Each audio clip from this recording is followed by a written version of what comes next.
Hello, everyone. We trace the 300 years ideological mutation of the critique of private property from theological agrarian communism through secular mathematical deconstruction and the kinetic class warfare, culminating in the modern third way response of managing globalization and redistributing possibilities. The fundamental question of property sits at the tectonic fault line of modern civilization. We must interrogate the baseline assumption of the status quo. Is private property a sacred, untouchable natural right, or is it a logical impossibility? The architecture of the world we inhabit rests on the premise that exclusive ownership is an inevitable, almost divine extension of human freedom. Yet, when we subject this baseline assumption to rigorous scrutiny, a structural paradox emerges at the very heart of our economic reality. We witness the engine of kinetic inequality, an institutionalized machine of accumulation that guarantees systemic exploitation. The accumulation of wealth is not merely a byproduct of varying human talent or differential effort. It is a structural paradox embedded in the very mechanics of exclusive ownership. When property is categorized as an absolute natural right, it actively shields the mechanisms of extraction from ethical and logical critique. This is the engine of kinetic inequality. It perpetually accelerates the concentration of resources into the hands of the few, while systemically dispossessing the many, creating a cycle that feeds entirely on its own momentum. To understand property solely as a natural right is to willfully ignore the mathematical absurdity and the systemic exploitation required to sustain it. We must strip away the comforting legalistic justifications and examine the raw, kinetic engine of the status quo. By framing property as an immutable law of nature, society rationalizes the structural paradox where the creation of immense wealth simultaneously and necessarily generates systemic deprivation. The inquiry before us is not a matter of individual moral failing, but of deep architectural design. We are interrogating the foundational code of accumulation itself, questioning whether the institutionalized form of theft we call property can ever be decoupled from the systemic exploitation it mathematically guarantees. Now, consider the historical genesis of this critique, locating our first surgical thought experiment in 1649 with Gerrard Winstanley. Winstanley introduces a premise that fundamentally ruptures the economic orthodoxy of his era. The earth was created by the great creator as a common treasury for all living beings. This is not a plea for charity. It is an absolute theological denial of the very concept of buying and selling land. Winstanley argues that according to the creator's original intent, the land was designed to be the commonwealth of all animals, human and otherwise. To enclose it, to put a price on it, is to commit a profound theological sin. Winstanley's theological agrarianism operates on the logic that commodifying the earth severs the sacred relationship between living beings and their sustenance. By rejecting the commodification of the planet, he exposes the artificiality of the market mechanism. If the earth is a common treasury, then the act of purchasing a fragment of it is a usurpation of divine will, an arrogant assumption that mortal contracts can supersede the universal birthrights.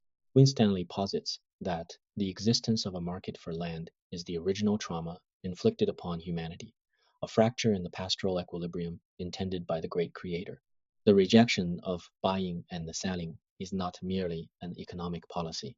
It is a spiritual mandate required to restore the earth to its proper function. By treating land as a tradable asset, humanity institutionalizes exclusion, violating the foundational premise of universal access. Winstanley's framework demands we view property not as an achievement of civilization, but as a catastrophic deviation from a sacred, shared existence. His absolute denial of land transaction forces us to recognize that the very concept of real estate is a constructed illusion, one that violently displaces the inherent commonwealth of all living beings.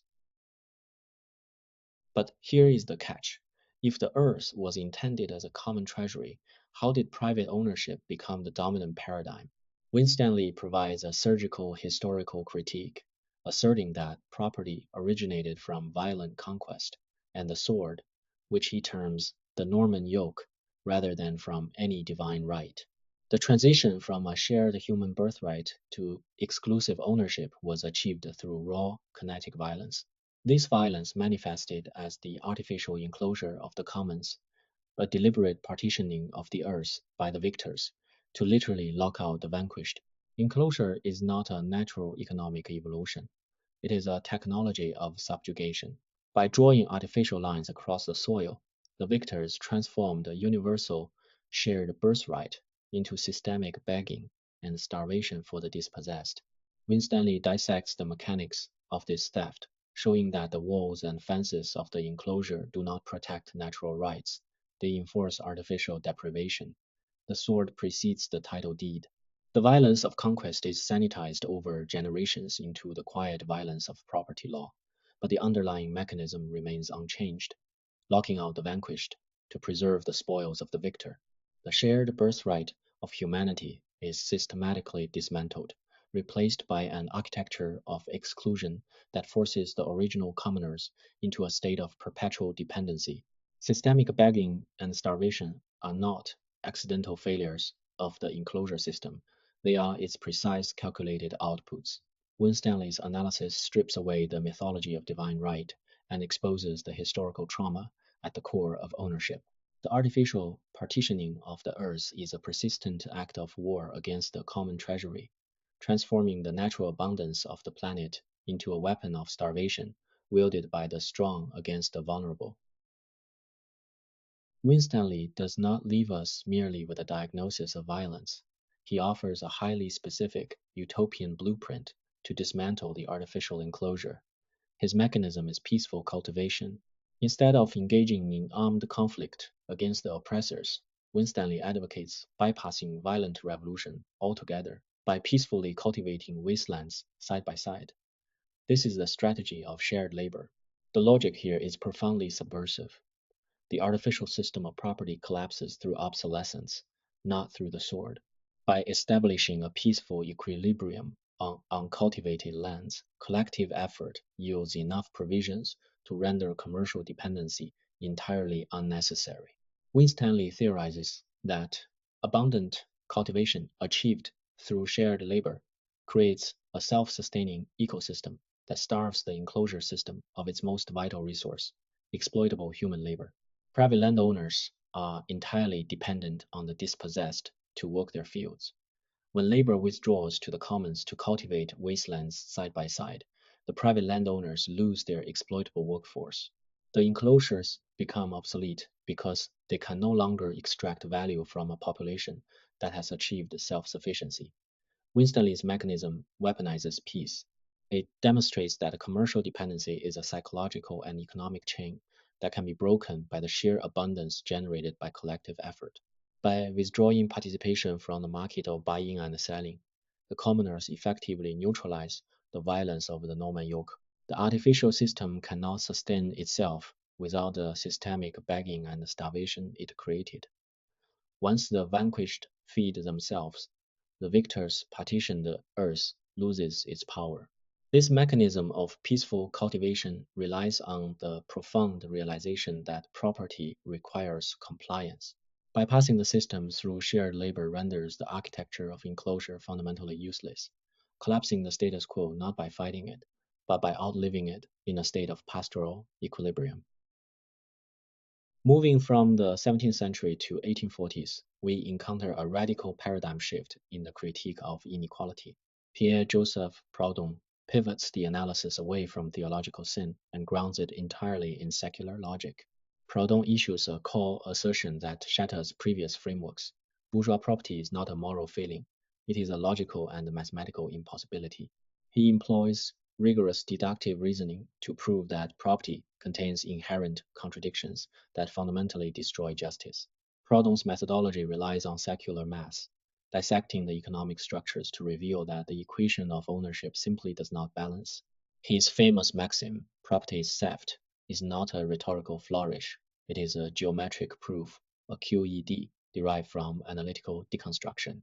He demonstrates that value and labor are placed in a contradiction in terms under the regime of bourgeois property. Proudhon isolates the mechanisms of ownership and subjects them to a ruthless secular logic. stripping away any theological or natural rights defenses. If property inevitably leads to mathematical paradoxes, where the outcomes destroy the foundational premises of justice, then property itself is an untenable concept. It is a system built on a fault line of logical impossibility. Proudhon shifts the battlefield from heaven to the ledger, demanding that we evaluate property not by its divine intent, but by its mathematical outcomes. The inherent contradictions within property law are not anomalies. They are the very DNA of the system. By proving that property is theft through rigorous deductive reasoning, Proudhon forces a confrontation with the structural realities of capitalism. The paradigm shift is absolute. Inequality is no longer a question of human morality or divine punishment. It is the inevitable, mathematically verifiable result of an economic system that is fundamentally a contradiction in terms. To prove that property is theft, Proudhon meticulously refutes the two primary justifications of ownership, the labor justification and the occupation justification. First, consider the labor justification. Proudhon completely refutes the idea that labor grants permanent ownership of the means of production. A worker undoubtedly creates value through their physical effort, but under the architecture of property, the proprietor permanently captures both the tool and the land. The labor justification falls apart because the worker's temporary effort is translated into the proprietor's eternal ownership. The individual who creates the value is alienated from the permanent asset. Next, Proudhon dismantles the occupation justification. He refutes the absurd idea that being the first to claim a piece of land grants infinite rights to its yield. Proving that infinite extraction from finite occupation violates logical justice, Proudhon shows the mathematical impossibility of the claim. How can a singular, finite act of placing a flag in the soil justify an endless, infinite stream of rent and profit extracted from all future generations? It cannot. Infinite rights derived from finite occupation is a profound violation of logical justice. Proudhon's rigorous refutation reveals that both labor and occupation, when used to justify absolute ownership, inherently violate justice and create systemic inequality. The proprietor captures the value of the land and the tool permanently, locking the actual creator of value out of the ownership equation. By systematically dismantling these justifications, Proudhon proves that the very legal and economic foundations of property are built on a bedrock of theft. The justifications are merely ideological camouflage for a system designed to ensure the permanent capture of resources by those who assert an artificial right of first arrival or control over the means of production. Now, let us dive deep into Proudhon's mathematical proof, the mathematics of structural exploitation. Proudhon constructs a ruthless equation to demonstrate how property structurally ensures systemic inequality. The equation is simple but devastating. Total labor output equals the worker's wage plus the proprietor's fraction, which includes rent and profit. The impossibility, the absolute mathematical paradox at the heart of the system is this: the worker is paid a wage that is strictly less than the value of the product they just created. The proprietor's fraction is extracted directly from the total labor output. Therefore, the producer can never mathematically afford to buy back the full value of their own labor. This is not an accidental flaw. It is the structural guarantee of perpetual poverty and systemic overproduction. If the workers, who constitute the vast majority of the population, possess a purchasing power that is strictly less than the value of the goods they produce, the system mathematically guarantees unsold surplus and a perpetual human deficit. The proprietor extracts a fraction simply by virtue of holding the title, providing no labor, yet capturing the surplus. Proudhon's mathematics of exploitation proves that the system is engineered to siphon wealth upward continuously. The worker is trapped in a closed loop, where their own labor enriches the proprietor, while impoverishing themselves relative to the total value they have generated. This structural exploitation guarantees that the producer is eternally chasing a horizon they can never reach, locked into perpetual poverty by the very equation of their employment. The impossibility of buying back the full value of one's own labor exposes bourgeois property not as an engine of mutual prosperity, but as a mathematically rigged game designed for extraction and systemic overproduction. Proudhon recognizes the dangers of dialectical extremes. We swing on a pendulum between absolute property and absolute communism, both of which fundamentally violate human freedom. Absolute property represents the tyranny of the strong. It guarantees the legal right to exploit others' labor and actively extract unearned rent.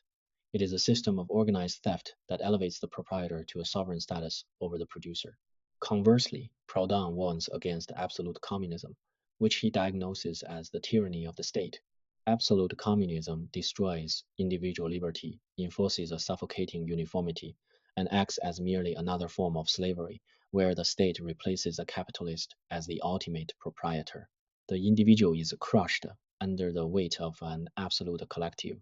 To arrest this destructive pendulum, Proudhon advocates for equitable possession. This is the resolution that balances liberty and justice.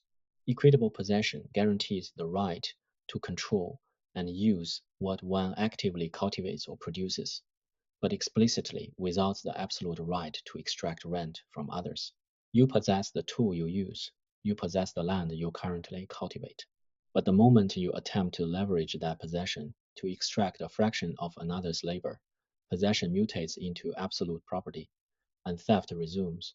Equitable possession dismantles the mechanism of exploitation by tethering control directly to active use.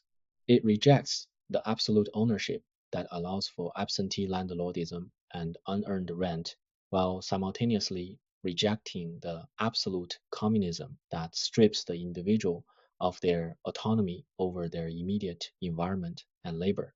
Proudhon's resolution forces a redefinition of our relationship to the material world, stripping away the artificial right of extraction to preserve genuine liberty and mathematical justice.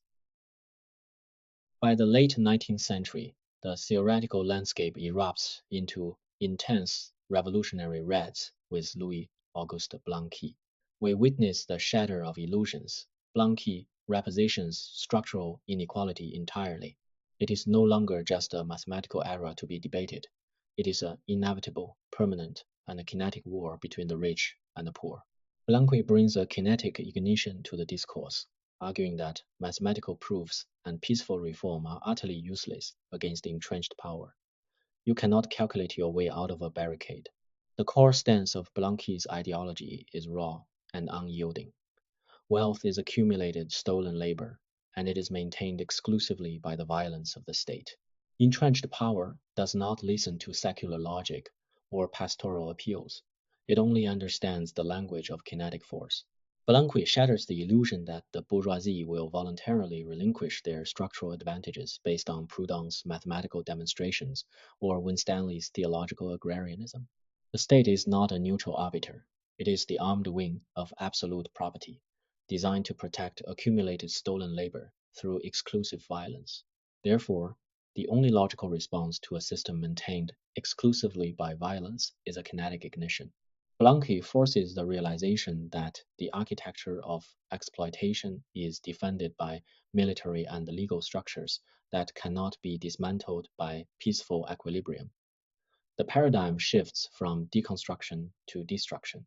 The kinetic war between the classes is not a metaphor. It is the physical reality of a society where wealth is extracted by force and defended by the state apparatus. Blanqui's core stance eradicates any hope of incremental change, drawing a hard line that identifies the state's monopoly on violence as the primary mechanism that maintains the theft of labor. Building on this kinetic reality, Blanqui issues a brutal rejection of cooperatives and gradualism. He identifies the illusion of peaceful reform, mocking cooperatives as a mere Quack's advertisement. These gradualist mechanisms do not alter the fundamental equations of power. They are deceptive placebos. The actual function of reform, Blanqui argues, is deeply insidious.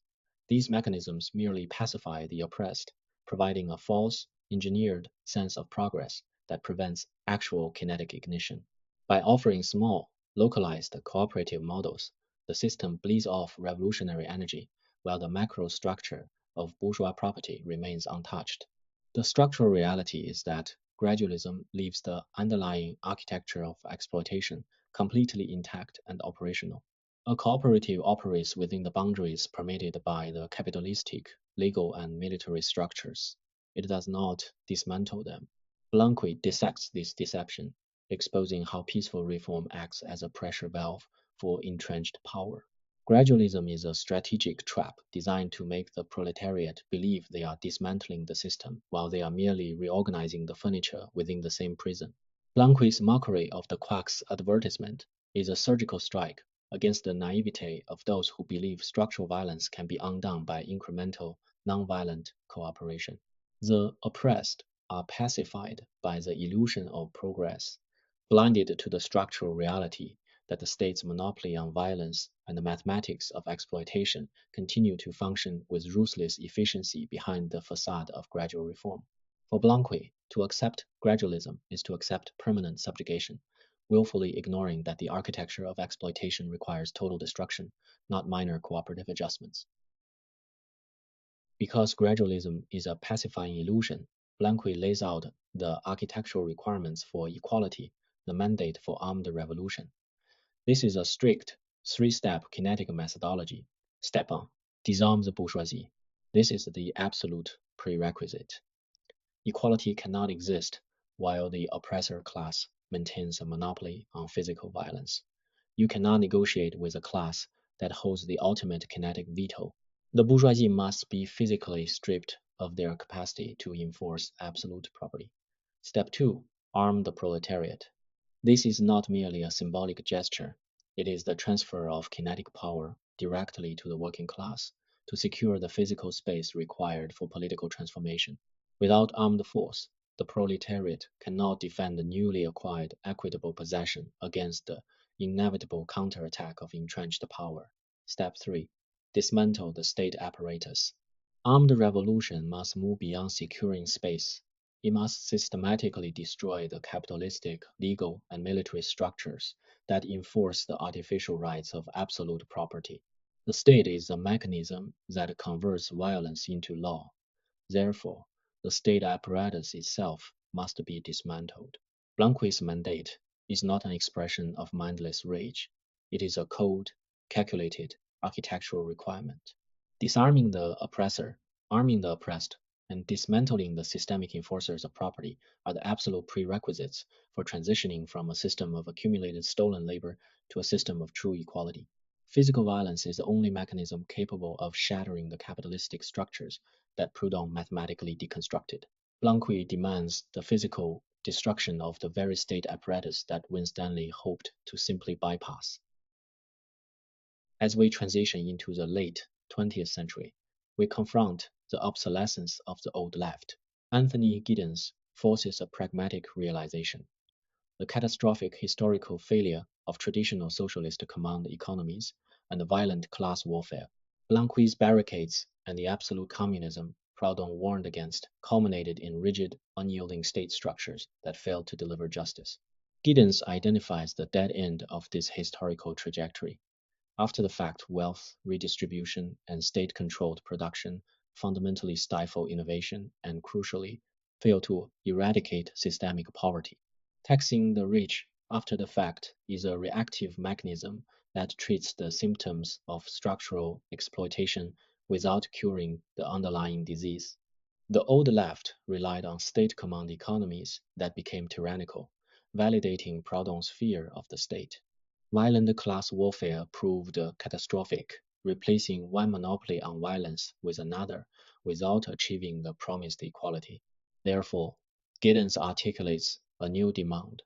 A new, pragmatic, institutional architecture is required to address inequality in a globalized era. The tools of the 19th century kinetic warfare and command economies are obsolete in a world defined by interconnected global nodes and borderless information. We cannot solve modern structural paradoxes with the shattered illusions of the past. Giddens demands a radical evolution in method, moving away from destroying the system to proactively engineering it.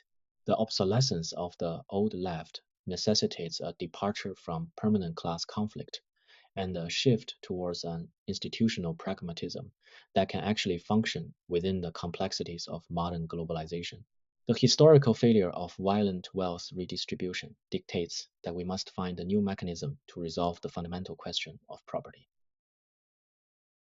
Giddens resolves the property debate through the third way paradigm shift. We must contrast the old left economic model with the third way economic model. The old left relied on the state command economy, an inflexible architecture that stifled innovation. Giddens replaces this with global market integration, accepting the reality of the global market. The intervention strategy shifts dramatically.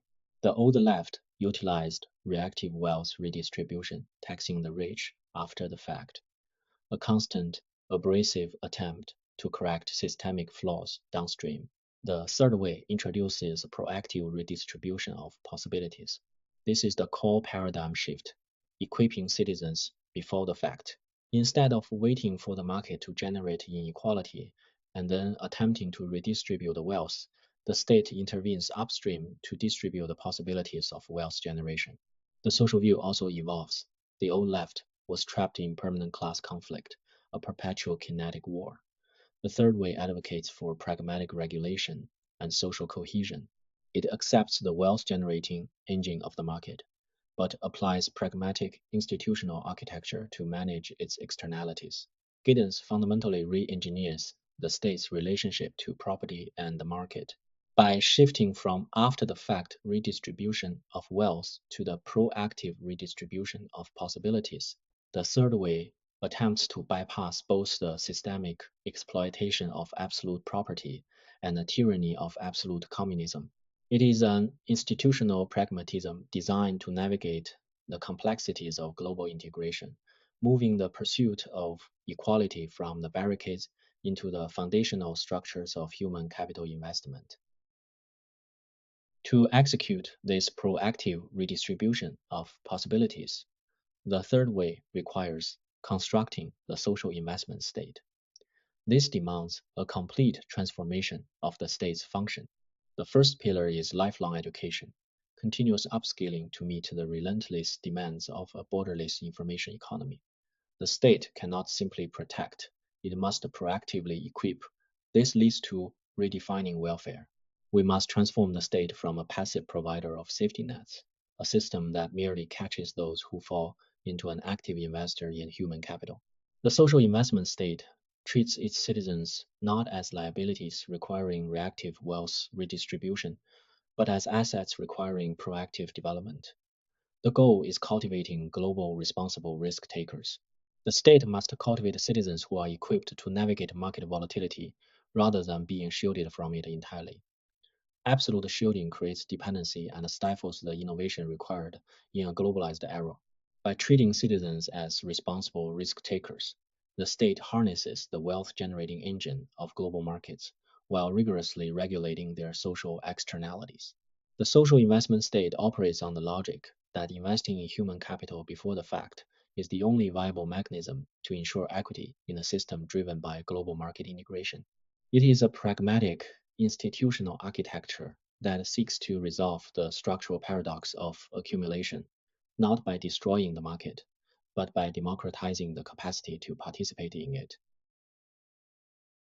We arrive at the cross-sectional synthesis of the radical evolution. We have mapped 300 years ideological mutation. We began with Winstanley's method of theology. His action was to bypass property with a wooden plow, seeking the goal of pastoral equilibrium. We moved to Proudhon's method of secular math. His action was to deconstruct property with a shattered scale, aiming for the goal of equitable possession. We then confronted Blanqui's method of kinetic warfare. His action was to destroy property at Barricade, with the goal of a proletarian state. Finally, we examined Giddens' late 20th century method of institutional pragmatism. His action is to regulate property through the global compass, striving for the redistribution of possibilities, from sacred sharing to secular deconstruction to armed struggle to global regulation. Now, we must collide this immense theoretical architecture with the AI era, as artificial intelligence fundamentally severs the historical link between human labor and value creation. Every mechanism we have discussed, cultivation, possession, revolution, and regulation faces total obsolescence. If AI monopolizes the redistribution of possibilities, the fundamental question of property will no longer be about who owns the land or the factory, but who controls the algorithm that defines human obsolescence. Thank you. See you next time.